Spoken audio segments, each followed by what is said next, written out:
I was always really clear with my kids.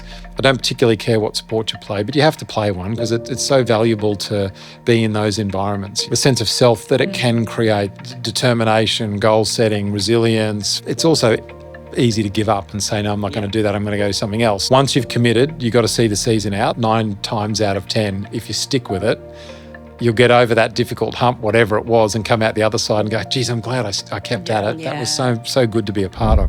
He's been to the absolute top in his field in swimming, was an Olympic champion, and now he's gone to the top of the Australian Sports Commission. I'm so excited around where sport in Australia is going under his leadership. This is Sportish. I'm Georgie Trickett. I'm a mum of 3 sports-mad kids and often get in trouble for talking too much by my bootcamp coach. You do talk a lot. And I'm Libby Trickett, mum of 5, and despite being an Olympic swimmer, current gold medal moments include just making it to a swimming pool. This series of Sportish is powered by the Australian Sports Commission, spotlighting Australia's sport participation strategy, Playwell. Kieren, thanks for joining us today on Sportish. Great to be here. Thank you. Kieren, you were obviously part of that golden age of swimming in Australia. You're someone who I greatly looked up to, even when I was training next to you in the lane in the lead up to the 2000 Olympics. But what sports, other than swimming, were you playing growing up in the 80s? Look, because I grew up in that era, I suppose, we did everything. There was no real constriction like you see today where seasons go for the full year and you have to commit. Like it was, okay, term 1, you pick a summer sport. Yeah. Cricket, tennis, swimming, athletics, and I did all of those. Term 2, it's getting into autumn. What's next? That's when the football codes start to come out, or basketball or something like that, and then the rest of the year cycles on. But look, I honestly, I tried them all. I played seasons of just about everything that you could name. Not rugby league, but AFL in Queensland. Go figure. I don't know why my state primary school played AFL, but we did. Cricket, tennis. I did cross country. Did gymnastics for a period when I was really little. You seem like the perfect body type for gymnastics. Well, and as you know, I'm epically coordinated, so it went really well. But it was just what you did. Like I think one of the things I reflect on is that today we'll ask a child, "Do you play sport?" Full stop, singular. Whereas when I was growing up, is which sports, plural, do you play? It was just normal. I certainly didn't feel like I was doing anything other than what everyone around me was doing. You had an altercation with a plate glass window that nearly saw you lose your leg, and as part of that rehab, you ended up at one of the only heated pools in your local area, the John Carew Swim School. What did you observe as you were swimming, or not swimming, rehabbing, going up and down that lane when you're at the school? It was a long time ago. Thank you for asking. Many moons. Many moons. But, thinking back on it, it was literally that thing of, there's some really nice people here, and Mr. Carew back then, was always very focused on technique. So it wasn't this environment where there was heaps of pressure to train volume and turn up X number of times, or you're not allowed to come. It was when you're there, you had to focus and behave, absolutely. But it was about learning the strokes, and I think for me, where kind of the beautiful crossover came is that while I'd learnt to swim at primary school before that, I couldn't swim properly, and turning up there and seeing the way that all the other strokes were being taught, it's just like, I'd like to learn how to do those other strokes properly as well, and it just fit. Like it just fit as a place that worked where that was the case. And one of the other odd little anomalies, I think, at the time that I often remind people of as well, he also had this thing where we were accountable for recording our own activities. So we had to do logbooks, and we had to be able to talk through what it was that we'd been doing. But we also had to provide our school results as part of it as well at the end of each semester. And it was this dialogue about, if you're not doing school properly, then you're not allowed to swim as much, and that kind of connection between the two was, it certainly fit my parents' value set deeply, and it just made it a thing that I knew I had to get that right as well. Do you feel like that's changed over the decades? Oh, look, 100%. I mean, there is no doubt that there's a whole bunch of drivers to this. I mean, I think, certainly when I was young swimming, no one ever for a millisecond thought that you would do this as a profession in the actual definition of the word, not yes, we work really hard and we are professional in our efforts, but actually in the profession of, can I get paid for this? Is this something that I can earn an income from that can provide me with a career? And the answer was absolutely not. I think that's what's really interesting, because your generation of swimmers were one of the first to actually get paid professionally by sponsors and people external to the sport. For me, in swimming especially, it started with Lisa Curry. She was the first swimmer who really made being having a profile and connecting with brands a thing.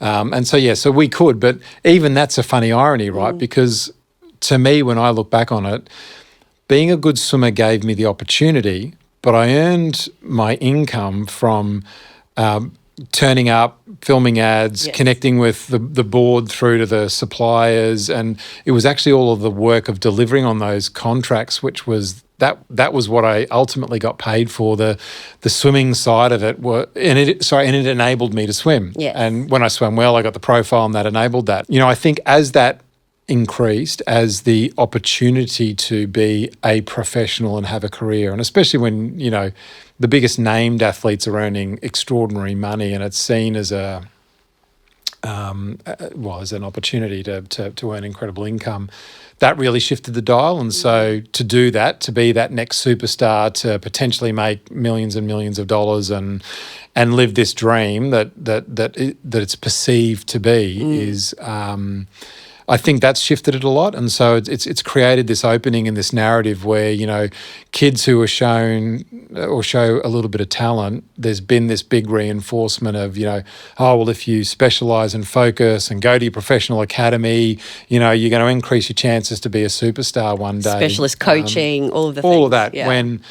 When actually, like everything in life, it's a numbers game, and for every one superstar that makes it, there are hundreds of thousands, if not millions, of kids who really were only ever going to be involved just for physical fitness, community, social engagement, and their own mental health, and hopefully to build a lifelong love, which I think probably happened more accidentally and coincidentally because of the environment back then, whereas this perception of professional opportunity has kind of shifted that a little bit. This is the nexus of it, right? Are we, as a country, happy to be observers of sport, or do we want to be participants in sport? And I don't think that there's a direct, immediate correlation in that choice to whether or not we're going to continue winning on the world stage, but it eventually will catch us up with us. It will eventually become a real problem, and that erosion over time of being an observer of sport and being known to be massive observers of sport just isn't enough to keep us at the top of the tree when it comes to our participation and our success in sport. You've got 3 grown kids now. When they were coming up through sport and knowing what you do, what sort of messages were you sending them in your household about sport?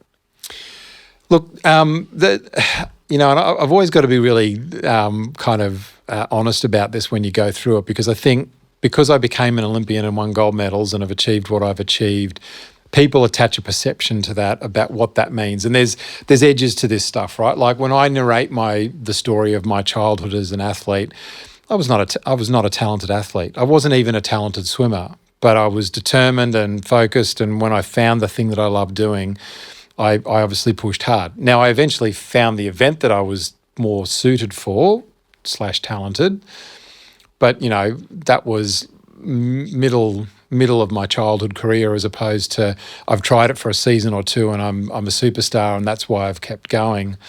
And so because of my life experience in that journey, I knew what really matters. Well, it's finding something that you love and that you're willing to give discretionary effort to, and then committing to do that. And so, I was always really clear with my kids. I don't particularly care what sport you play, but you have to play one because it's so valuable to be in those environments. sense of self that it can create, the sense of determination, goal setting, resilience, finding a community and committing to something, like all that stuff we kind of know. I value that, and I know that that's important to do, but I can't tell them what they're going to love. I mean, we think back to your own childhood. How much did you really commit to something that your parents said you have to do versus something that you discovered and you went, oh, that's cool, I like that, right? So I always knew that it was about them finding their thing. But you've got to be a little bit hard on kids in that, one of the things that human nature definitely has is that if something is difficult or we fail in our first efforts, it's also easy to give up and say, no, I'm not going to do that. I'm going to go do something else. So, really strong of once you've committed, you've got to see the season out. There's no stopping halfway because you're not having a good time or it's a bit difficult. You have to get through the season. Because what I also know is that 9 times out of 10, if you stick with it, you'll get over that difficult hump, whatever it was, and come out the other side and go, geez, I'm glad I kept at it. Yeah. That was so good to be a part of, right? So, obviously there's ways that parents like to kind of role model what they're doing with their kids, and I think you've done an incredible job with your adult kids. That is exactly what I think parents should be encouraging their kids to be doing. But when we as parents play sport, what are we seeing in terms of the statistics for kids? Well, so look, I mean, and I don't have the exact numbers off the top of my head, so you'll have to, Google it, find the AusPlay survey, which will give you more numbers. But essentially, if both parents play sport or are involved in sport, the likelihood of the children playing is in the 80s. If one parent plays, then it drops significantly, and then if neither parent plays sport, then it's below 30%. Yep. So, the stats suggest that if parents are physically active, and there's probably clarification in that it's not necessarily about you have to be out playing a competitive team sport or actually competing, but if you're physically active and you're role modelling that, your kids are more likely to also see the value in it. Like, it's part of the human condition. We've all heard the, you've got to see it to be it kind of thing, but it's that sense of, if mum and dad can do that, then maybe I can do that. Yeah. And then you're able to sort of navigate those more challenging times when it's not easy or picking up the skills not immediately obvious, and you do sort of need to persist or work your way through. And I think also that role modelling of just why it matters, and when your kids see you having fun and see you being a part of a community and see you sort of enjoying the spirit of positive engagement, then starts to matter more than did you win or lose, and if you lost, well, why bother kind of thing, which tends to pervade some of the more competitive environments. It's like when Georgie started playing hockey for the first time. You were role modelling discomfort. So much discomfort. No, I felt every bit of it. It was incredibly uncomfortable, but also really important for the kids to see how uncomfortable it was, and to understand that idea of when you do start something for the first time, it will feel a bit awkward, and to work through it, and look what comes out on the other side. Someone who's less terrified of hockey now. Yes. Not necessarily better at hockey. Just less scared. Kieren, part of Australian sport is not just the kids who play it and the adults who play it. It's the people who help it happen every weekend in Australia. And refereeing is a great opportunity for kids to get more involved in sport. But we hear a lot of stories of what it's like to be a referee out there these days as a kid, and the criticism that comes from the sidelines from parents. Yeah. What are you seeing and hearing in the work that you do? The reality is that club sport, community sport in Australia absolutely rides on the back of volunteers. Like, none of it is able to be delivered the way that it is at the scale that it is, with the quality of experience, without a whole bunch of really passionate volunteers willing to turn up week after week after week to help enable it to happen. And a really important part of that volunteer set is the officials, right? Like, all of the sports have rules, need someone to help adjudicate and keep play going in a safe and fair way. And so what we see all the time is that there is this tension that just seems to be escalating in a lot of our sporting environments where, people for whatever reason feel like, their kids' sport is sheep stations and this is going to, determine the future of their lives. Yeah, their trajectory and their career. Everything about them, right? And that referees will make a call that they won't necessarily like. And what we're seeing is that this is leading to, a lot more incidences of aggressive behaviour, leading to violence where, these people are taking this, angst that they don't like a decision and then spilling it into physical activity and behaviour, which is leading to a whole bunch of perverse outcomes. Because to be frank, if you're a young person and you're umpiring a game that, yourself is not going to change the course of human history or even those kids' lives, why would you subject yourself to being abused, yelled at, or maybe physically assaulted because some parent or someone doesn't like your decision? And I think when we're having to wear different coloured socks to represent, teenage referees or learning to be a referee, I think we've gone somewhere very wrong in society. But can you tell us about the importance of, the impact of good officials and good referees and what impact that has on sport or perhaps on you growing up? Oh, look, I mean, it starts with just that kind of understanding that people in positions of authority like that,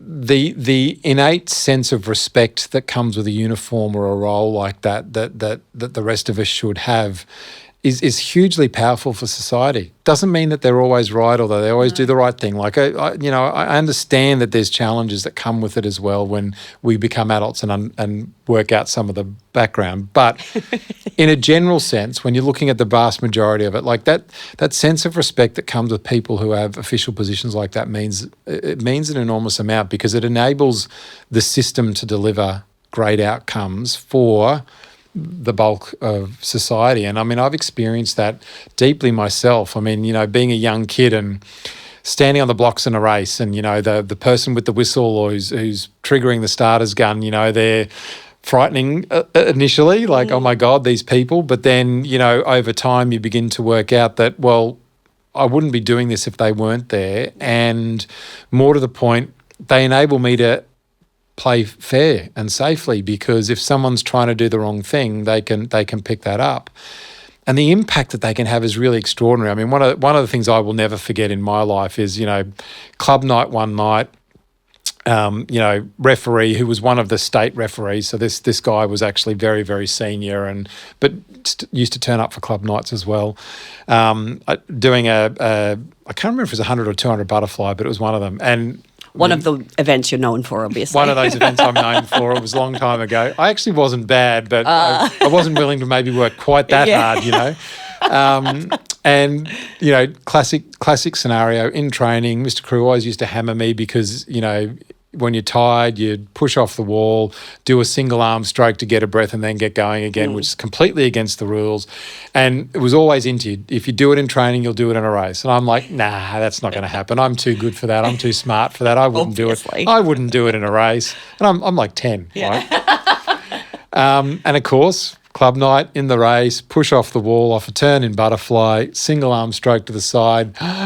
Oh my God, I can't believe I just did that. And of course, I'm petrified for the rest of the race. Did they see? Am I going to get disqualified? Oh my God, if I get disqualified, I'm going to be in so much trouble. And, I'm completely freaking out for doing this completely wrong thing. Touch the wall, and as I'm moving to the side, the referee's he's done this to me, and now I'm really freaking out. Oh my God, I absolutely know. And he's pulled me aside, and he literally whispered in my ear, "I saw that. If you do it again, I will disqualify you. Off you go."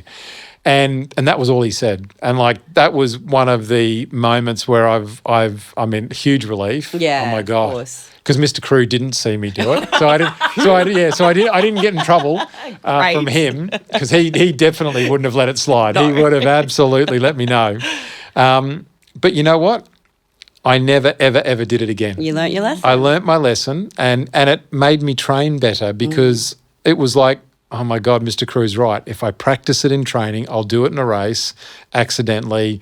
I can't risk that. Connection. I can't risk it. I've got to do, and so I became a better trainer and a better athlete just from that moment. And it was, it was a small thing for him. I guarantee that he probably didn't even remember it, because certainly I was nobody at that stage.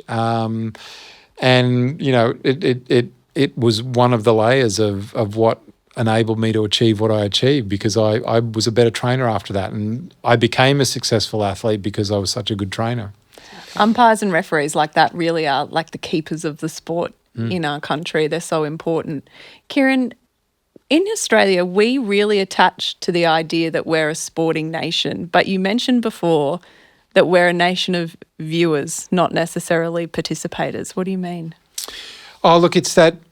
So, I mean, we attach these perceptions to our national identity, right? And because we see our Australian teams doing incredible things on the field of play around the world, and really for a population of, 26 or 7 million, whatever it is now, I mean, it's mad that we are so successful globally across so many sports. And so there is this perception, and this perception then perpetuates over time. And the risk is that taking it for granted, we don't notice that actually, when you look at the population of our country and the number of people who are involved in what they're doing, it doesn't necessarily back up that as much. And I think, when we get to the Olympic and Paralympic Games, or we're, playing the Ashes or whatever it might be, those people doing that are the 0.0000001% of the 1% of the 1% who actually probably were always going to be different anyway, because they've got that mental malfunction, that's something, whatever it is. Screw loose could be.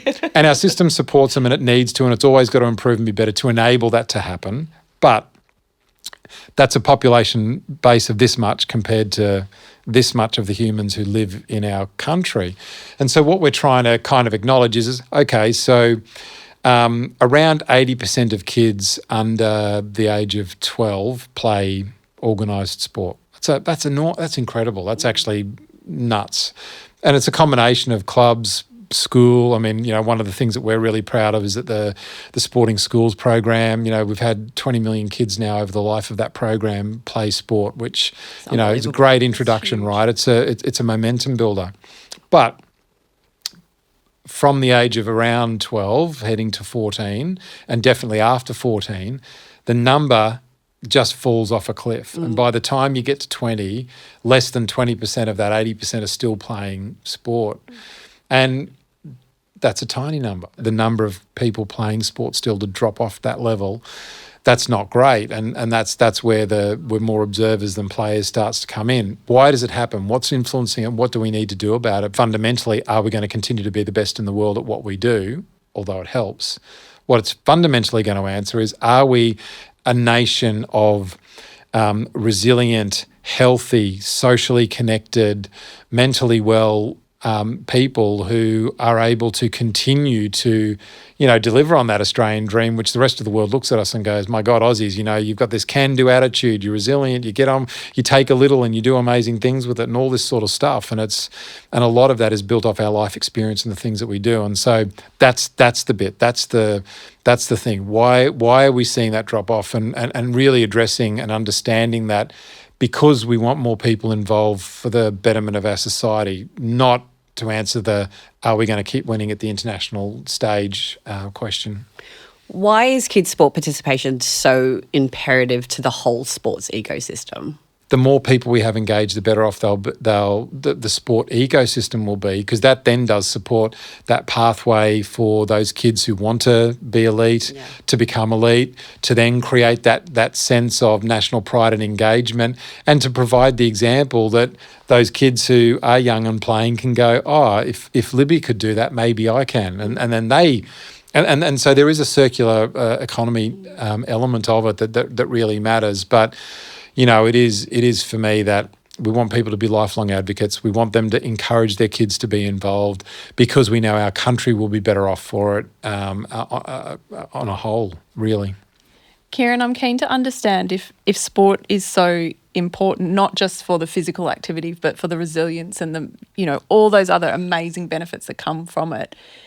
How much should parents expect to have to pay for that participation of their kids? Because we know that there are sports that are charging $1,500 for a 9-year-old to play. Is that where we should be putting our money? No, look, it is one of the great conundrums in our system at the moment, more broadly, that, you know, sport, like everything, is getting more and more expensive all of the time. And it's not just the fee to participate. It's then the uniforms and the equipment and the driving to and from training and paying the tolls and, you know, the extra food. Once your kid starts playing sport, they eat more. So much, Sorry, so much more. yeah, you know, and all that stuff barrel rolls into it. And so, and again, it's one of the things that the real wicked challenges that we've got to figure out how to navigate, because no, it's not necessary. You know, I think that there is, unfortunately, this kind of, again, a perception that's being created that if you want your kid to be a superstar athlete one day, then they better go get themselves selected into that private academy and pay extra for the extra coaching and the tuition and the equipment and all that sort of stuff. And look, and there's always going to be a market for those things. But we have to decouple it a little bit, again, from the population level conversation, which is playing sport is turning up at your local community club and having a go. And yes, it will cost some money, but there's a lot of very, very low cost, easy to access opportunities out there, and finding those and being able to feel comfortable to engage is important. And you know, government at all levels is committed to and working on that. The Australian Sports Commission at the moment, we're leading a piece of work in the industry around the playwell strategy, which is really trying to uncover where are all the facilities, how are they being utilised, how do we get better productivity out of them, and what are the barriers to participation, which cost is a big one, right? How do we do that better? How do we start to find ways to help people participate? And, you know, in many ways, the evidence is already there that people will find a way. I mean, when I look at the broader system, you know, communities like Parkrun are booming. They're blowing up everywhere. And it's not because all of a sudden we've got so many more people that want to be athletes than used to be. It's that this really easily accessible community has been created where people can turn up at their own time, in their own way, with their own sense of commitment, and are able to do what they do. And I think that we'll see more and more of these things proliferate over time. And, you know, for me, school sport and you know, I mean, sporting schools is a program start point, but creating that then linkage into the community is a big thing we need to solve as well. You know, desire to change culture where sport, you know, at the administrative level behaves in this nil-sum game way, like we're all at war with each other, when in fact we're not. And the more that we behave that way, the less successful we ultimately become. And that's why, you know, we articulate in things like our vision that there's a place for everyone in sport, you know, because let's be honest, not every human being is talented and coordinated and able to be athletic in that kind of, you know, Adonis mold that we put our best athletes on the pedestal. But you know what? If you can find the thing that you love doing and the community that you love doing it with, and after your time in it, you are a well-rounded, happy, mentally sorted person who's got a great social connection and ability to create social connections, then sport's done its job, and that's what I value and would like to see. Kieren, I don't think we could have said it better ourselves. Thank you so much for joining us on Sportish. Appreciate you giving me the time. Thank you. Kieren was so good. Oh, like I'm blown away, particularly where he took that conversation at the end. Yeah, I love the way that he has been to the absolute pinnacle of his swimming career. You know, he's been an Olympic champion a couple of times over, and now he's leading the Australian Sports Commission. He is the CEO, and the fact that he's able to kind of direct it not from a place of elitism, you know, that elite sport mentality. It's really about that grassroots community level sport where you're connecting with those people, those social connections. You're you know, working with teams. It's about creating that resilience as well.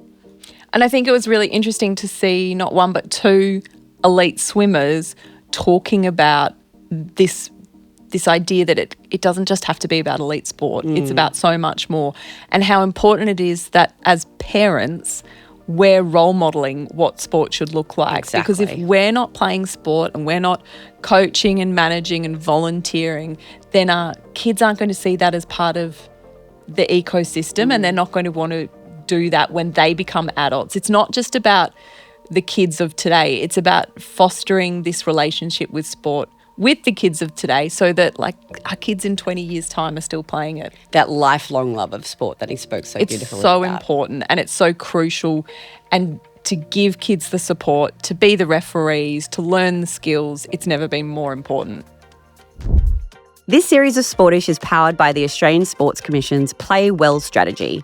Play Well is about creating fun and inclusive sporting experiences for all Australians, because everyone has a place in sport.